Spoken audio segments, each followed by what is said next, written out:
નમસ્કાર મિત્રો, સાચું કહેજો, તમારા દિમાગમાં એ પ્રશ્ન છે ને કે આ જેન જી નું આંદોલન જે કોકરોચ જનતા પાર્ટીના સંસ્થાપક અધ્યક્ષ અભિજીત દીપકેના નેતૃત્વમાં ચાલ્યું જંતર મંતર પર, એ અભિજીત દીપકે એ ક્યારેક ભારતીય જનતા પાર્ટીમાં જોડાઈ જશે એવો પ્રશ્ન તમને થાય છે કે નથી થતો? થાય છે ને? સાચું બનજો, દિલને પૂછીને કહેજો, અને થાય એ સ્વાભાવિક છે. કારણ બહુ સ્પષ્ટ છે. ભારતીય જનતા પાર્ટી પોતાનો વિરોધ કરનાર તમામ નેતાઓને, કાર્યકર્તાઓને પોતાનામાં ભેળવી દઈને એમના મોઢા પર તાળા મારી દેવાની યોજનાબદ્ધ રીતે કોશિશ કરતી રહી છે.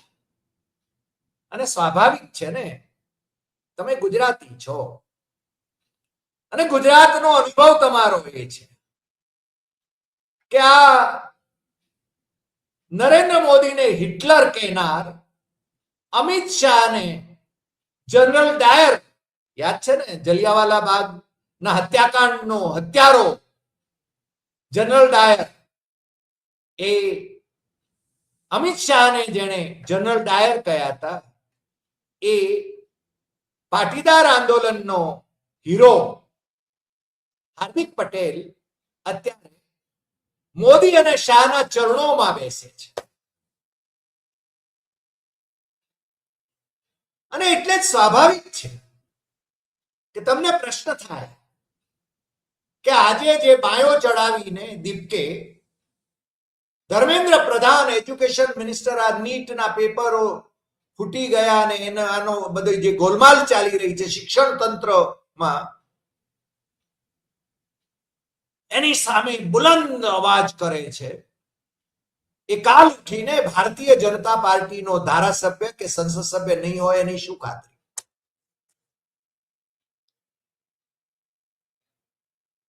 ન જાણ્યું જાનકી નાથે સવારે શું થવાનું છે, પણ આજે જે થઈ રહ્યું છે એ મોદી અને અમિત શાહને ઉજાગરા કરાવે એવું છે.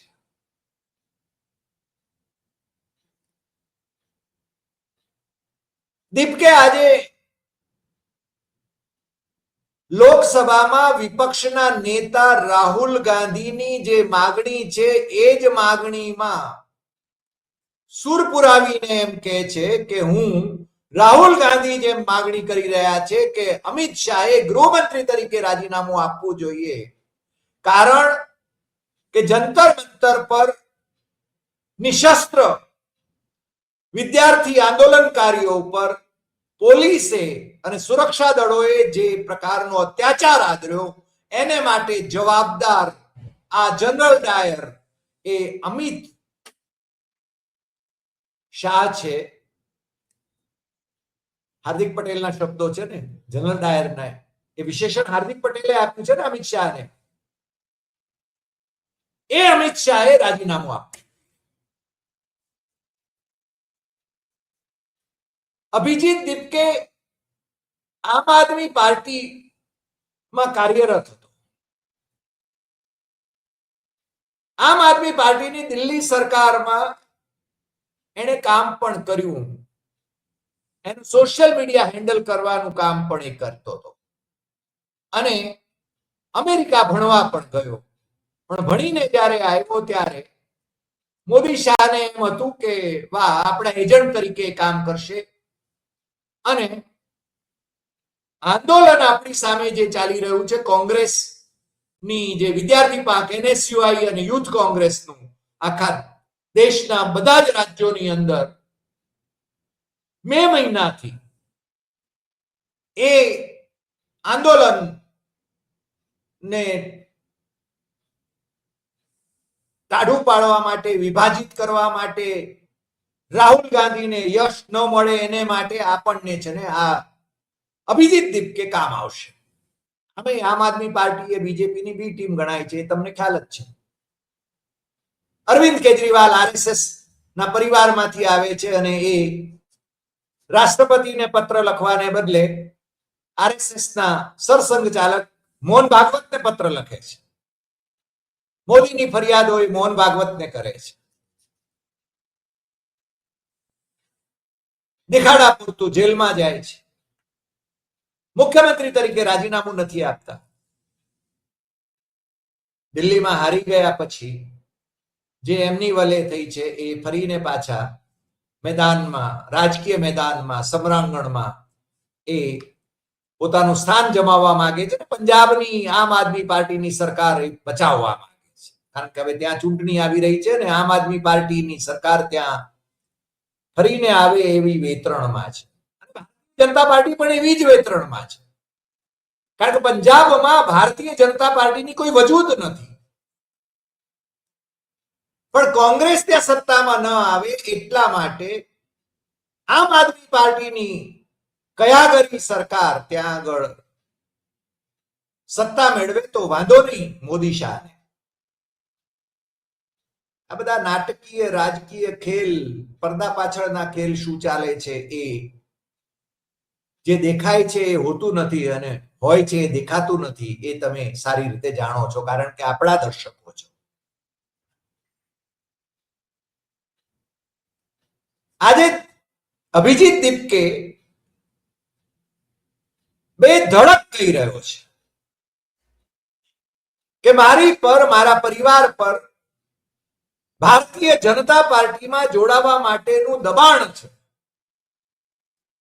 નહીં તો પરિણામો માટે તૈયાર રહેવાની ધમકીઓ આપવામાં આવે છે ભારતીય જનતા પાર્ટીના નેતાઓ તરફથી.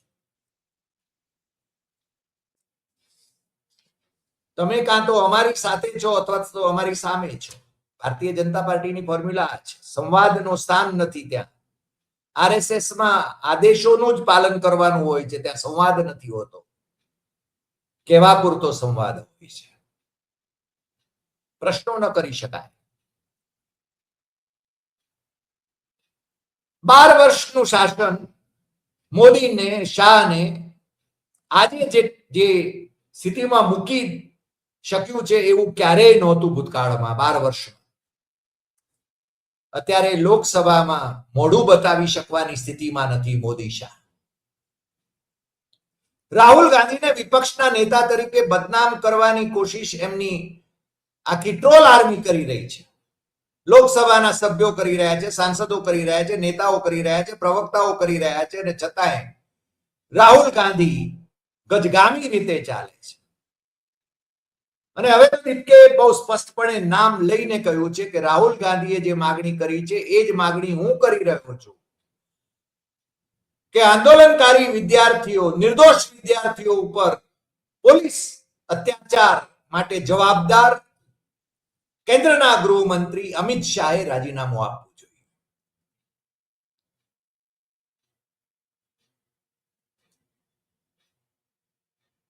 તમે જોયું ફરક કેવો પડ્યો છે. જે ગોદી મીડિયામાં રાહુલ ગાંધી ઓલમોસ્ટ બ્લેકલિસ્ટેડ હતા, રાહુલ ગાંધીના કોઈ સમાચાર તમને છે ને એમાં ન મળે. મે મહિનાથી નીટના પેપર લીક ની સામે રાજ્યોમાં એનએસયુઆઈ અને યુથ કોંગ્રેસના કાર્યકરો એ આંદોલન કરી રહ્યા હતા, લાઠીઓ ખાઈ રહ્યા હતા, પોલીસની અત્યાચાર સહન કરી રહ્યા હતા, જેલમાં જઈ રહ્યા હતા, વોટર કેનન નો ભોગ બની રહ્યા હતા. પણ ગોદી મીડિયામાં, મેઇન સ્ટ્રીમ મીડિયામાં, ટીવી ચેનલોમાં, અખબારોમાં એ સમાચાર જ બાકાત હતા. અને આજે રાહુલ ગાંધી છવાયેલા છે, અભિજીત દીપકે છવાયેલા છે. સોનમ વાંગચુક એ ભારતીય જનતા પાર્ટીના એજન્ટ છે એવું પ્રસ્થાપિત કરીને એ છે ને લડાખ પાછા ગયા છે. એમના પત્નીએ જે ઇન્ટરવ્યુ આપ્યા એની અંદર પણ બહુ સ્પષ્ટપણે ભારતીય જનતા પાર્ટીના એજન્ટ તરીકે કામ કરી રહ્યા છે, આરએસએસ ના એજન્ટ તરીકે કામ કરી રહ્યા છે, એ બહુ સ્પષ્ટ થઈ ગયું છે. સોનમ વાંગચુકે પોતાની પ્રતિષ્ઠા ગુમાવી દીધી છે. આમ તો એ જ દિવસે ગુમાવી દીધી હતી કે જ્યારે અમિત શાહે એમને NSA માં પકડીને જોધપુરની જેલમાં નાખ્યા હતા. મહિનાઓ સુધી જેલમાં એર કન્ડિશન પેલો રૂમમાં એમને રાખવામાં આવ્યા હતા, શાયબીમાં રાખવામાં આવ્યા હતા. અને પછી સુપ્રીમ કોર્ટમાં એમના પત્ની સરકાર સામે બનાવટી કેસની જેમ જ જાણે કે લડી રહ્યા હોય એવું હતું. એ પહેલા જ અમિત શાહ અને મોદીની સરકારે સોનમ વાંગચુક સામે NSA એના આરોપો બધા પાછા ખેંચી લીધા અને એમની મિલીભગત હતી એ સમજાઈ ગઈ હતી બધા. પણ અહીંયા અન્ના હજારે થઈને આવ્યા હતા, જંતર મંતર પર ઉપવાસ પર બેઠા હતા. પેલી આયસાની પ્રેસિડેન્ટ અને એના સાથીઓ એ ઉપવાસ ઉપર બેઠા હતા. એમના ઉપર કેમેરા નહોતો કોઈનો, પણ સોનમ વાંગચુક અને દીપકે ઉપર કેમેરા હતો. સોનમ વાંગચુક તો માની ગયા. પોલીસ એમને ઊંચકી ગઈ, હોસ્પિટલમાં લઈ ગઈ, બીજી 5 સ્ટાર હોસ્પિટલ કે 7 સ્ટાર કે 8 સ્ટાર હોસ્પિટલમાં એમને રાખવામાં આવ્યા. દીપકે આજે કહે છે કે એમને કિડનેપ કરી ગયા હતા, અમને મળવા દેવામાં નહોતા આવ્યા. પણ સોનમ વાંગચુક શું કુલડીમાં ગોળ ભાગી ગયા હતા એ આખી દુનિયાએ જોયું. નટાને હાથે એમણે ઉપવાસ છોડ્યા અને શિક્ષણ મંત્રીનું રાજીનામું માંગવાની એમની શરત છોડી દીધી એમણે. એમાં બેનકાબ થઈ ગયા. લડાખ જતા જતા પણ એમણે ભારતીય રેલવેની કેવી સરસ સગવડ છે એનું ટ્વીટ કરીને પાછું છે ને મોદી ચાલીસા કર્યા. સોનમ વાંગચુકે પોતાની પ્રતિષ્ઠા ગુમાવી દીધી, જેમ અન્ના હજારે ગુમાવી દીધી. અન્ના હજારેનો કોઈ ભાવ નથી પૂછતા મોદી અત્યારે. અને અન્ના તો બિચારા કહેતા રહ્યા કે મોદીને એમણે છે ને જેટલા પત્રો લખ્યા એમણે ક્યારે જવાબ નહીં આપ્યો. એકવાર સત્તા મળી ગઈ પછી શું કામ? અન્ના બીજા ગાંધી થવા નીકળ્યા હતા અને સોનમ વાંગચુક બીજા અન્ના થવા નીકળ્યા હતા. પણ દીપકેને ધમકાવવા, પટાવવા એની બધી કોશિશો અત્યારના તબક્કે, આજના તબક્કે, હું જે વાત કરી રહ્યો છું એ આજના તબક્કે વાત કરી રહ્યો છું કે એ છે ને સરકાર એમાં સફળ થઈ નથી. એણે બહુ સ્પષ્ટપણે કહ્યું છે. નવા શિક્ષણ મંત્રી વિશે પણ એણે એ જ કહ્યું છે જે પ્રિયંકા ગાંધીએ હાઉસમાં વાતનો ઉલ્લેખ કર્યો અને હોબાળો મચી ગયો. અને ટીવી ચેનલો અને ટાઈમ્સ ઓફ ઇન્ડિયા સહિતના અખબારો એ અભિજીત દીપકેના ઇન્ટરવ્યુ વિસ્તારથી છાપી રહ્યા છે. કે છે કે એજ્યુકેશન મિનિસ્ટર પ્રહલાદ જોશી એ બળાત્કારીઓ અને હત્યારાઓના સમર્થક છે, એટલે એને કન્ડેમ કરે છે. તમને ખ્યાલ છે કે બિલ્કિસ બાનુ ના કેસમાં બળાત્કારીઓ 11 બળાત્કારીઓ હોમ મિનિસ્ટ્રી ઓફ ઇન્ડિયા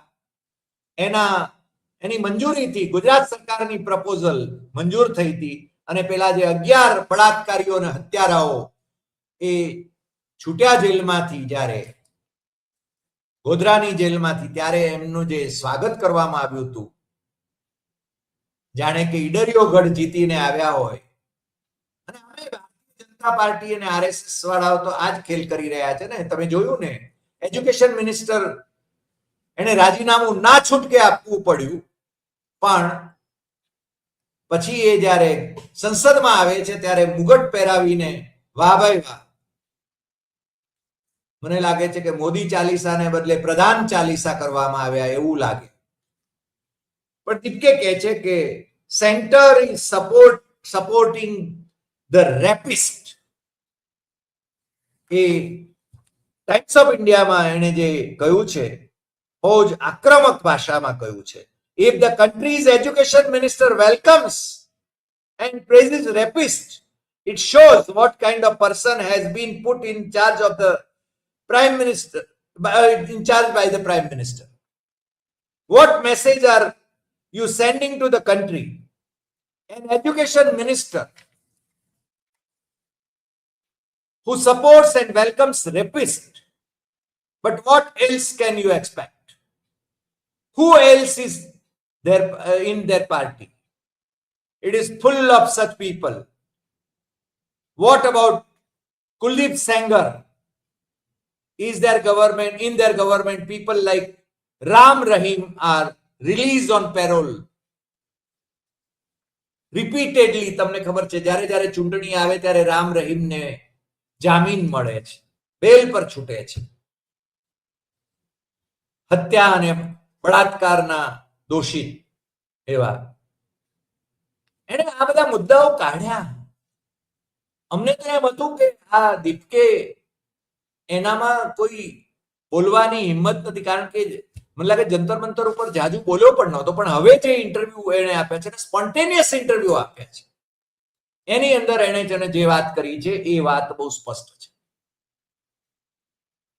એ કહે છે કે મને બાબા સાહેબ આંબેડકરના બંધારણ અને મહાત્મા ગાંધીના આદર્શોમાં પૂર્ણ શ્રદ્ધા છે અને આ અમારી જે ચળવળ છે એ લોકશાહી ઢબે ચાલતી રહેશે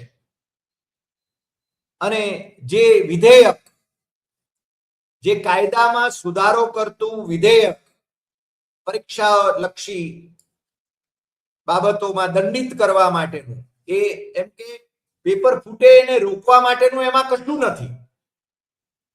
પેપર ફૂટવાના છે એવું એમને ખબર છે હજુ ભવિષ્યમાં પણ, અને એ એમને દંડિત કરવા એની બાબતમાં એને માટેની જોગવાઈ કરી છે, પરંતુ એનો અમલ કોણ કરશે એ બાબત પણ એ ચેલેન્જ કરે છે. મને લાગે છે કે દીપકે એ અત્યારે તો બહુ જ આક્રમક છે. I think Gen Z can handle culture, democracy and the country quite well. You should worry about your faulty Patanjali products. પેલા રામદેવ બાબાને કહે છે, કારણ કે રામદેવ બાબા આમ તો અબજોપતિ થઈ ગયા. તમને ખ્યાલ છે ને, દિલ્હીમાં જે અન્નાનું આંદોલન ચાલતું હતું ત્યારે મહિલાના કપડા પહેરીને ભાગ્યા હતા અને પકડાયા હતા. પછી મોદીના નિષ્ઠાવંત છે અને એમણે છે ને એમની ટીકા જ્યારે કરી છે દીપકે અને આ જેન જીની, ત્યારે એની વાત કરે છે. એ કહે છે કે he should focus improving the quality of Patanjali products instead of commenting on politics.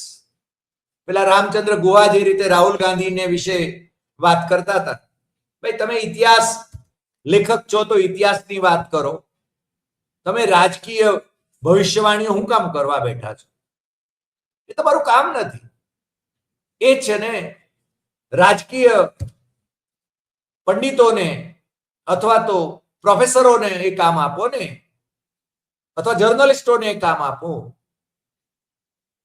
તમારે શું કામ ભાઈ એમાં ડબડબ કરવું જોઈએ? પણ રામચંદ્ર ગુહા એ રાહુલ ગાંધીને એને વખોડીને કદાચ મોદીને વાલા થવાની કોશિશમાં હોય એવું વધારે લાગે છે.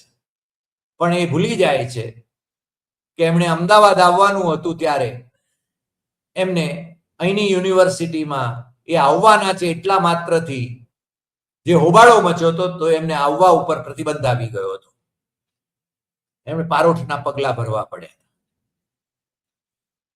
આ જે આંદોલનકારીઓ શાંત હતા એમની ઉપર પેલેટ ગન્સ અને AK-47 એનાથી જે હુમલા કરવામાં આવ્યા, એમ છતાં લોકશાહી બચાવવા માટે આ જેન જી કામ કરશે એ બાબત અત્યારે દીપકે ગાઈ વગાડીને કહે છે.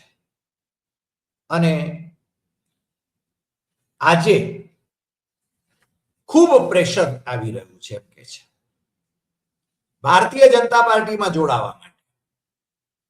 મેં તમને કહ્યું એમ કે વિરોધીઓને પોતાની સાથે જોડવાની કોશિશ કરીને ભારતીય જનતા પાર્ટી એમના મોઢા, વિરોધીઓના મોઢા બંધ કરવા અથવા તો એમને બટકા આપવા, કોઈને મિનિસ્ટર બનાવી દેવો, કોઈને કંઈક હોદ્દો આપી દેવો, આમ પેલા બટકા ફેંકે ને કૂતરાઓને, એ રીતે લાણી કરવી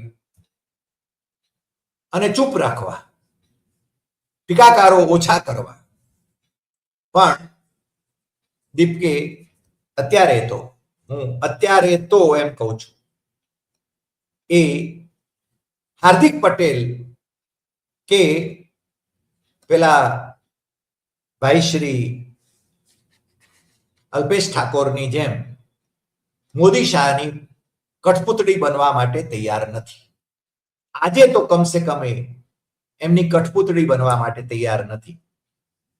અને આજે ભારતીય જનતા પાર્ટીમાંથી કેટલાકે રાજીનામા આપ્યા છે. પૂનાવાલાએ રાજીનામું આપ્યું, જે કોંગ્રેસમાંથી ભારતીય જનતા પાર્ટીમાં ગયા હતા, નેશનલ સ્પોક્સપર્સન હતા અને જે રીતે મોદીનો બચાવ કરતા હતા, આજે પણ એ પાછા મોદીના તો એ ગુણગાન કરે છે, પરંતુ ભારતીય જનતા પાર્ટીમાંથી એમને રાજીનામું આપ્યું એની જાહેરાત આજે થઈ ચૂકી છે. ભારતીય જનતા પાર્ટી જો વિદ્યાર્થીઓ કે પ્રજા ઉપર અત્યાચાર કરવા માટે આ રીતે પોલીસ બર્બરતાનો ઉપયોગ કરવાની હોય, લોકશાહીનું હનન કરીને, બંધારણીય જોગવાઈઓનું હનન કરીને, નાગરિક અધિકારોનું હનન કરીને શાસન કરવા માંગતી હોય, તો મને લાગે છે કે જેન જી કમસે કમ એ સહન નહીં કરે. પ્રશ્ન માત્ર અભિજીત દીપકેનો નથી, પણ આખા દેશની યુવા પેઢીનો છે, આખા દેશની યુવા પેઢીના ભવિષ્યનો છે. અને હવે આ પેઢી એ સાચી વાત જાણી ગઈ છે, પ્રશ્નો કરતી થઈ છે. એ ગાડરિયા પ્રવાહમાં નહીં ભળે એટલું તો નિશ્ચિત છે. આજે આટલી વાત. ફરી મળીશું નવા એપિસોડમાં નવા વિષય સાથે. તમને જો આ એપિસોડ ગમ્યો હોય તો સૌથી વધુ શેર કરશો, લાઈક કરશો, કમેન્ટ કરશો અને આપણી YouTube channel doctor Hari Desai Satyamevam Tathyam subscribe કરવા માટે દેશમાં અને વિદેશમાં મિત્રોને જરૂર જણાવશો. નમસ્કાર.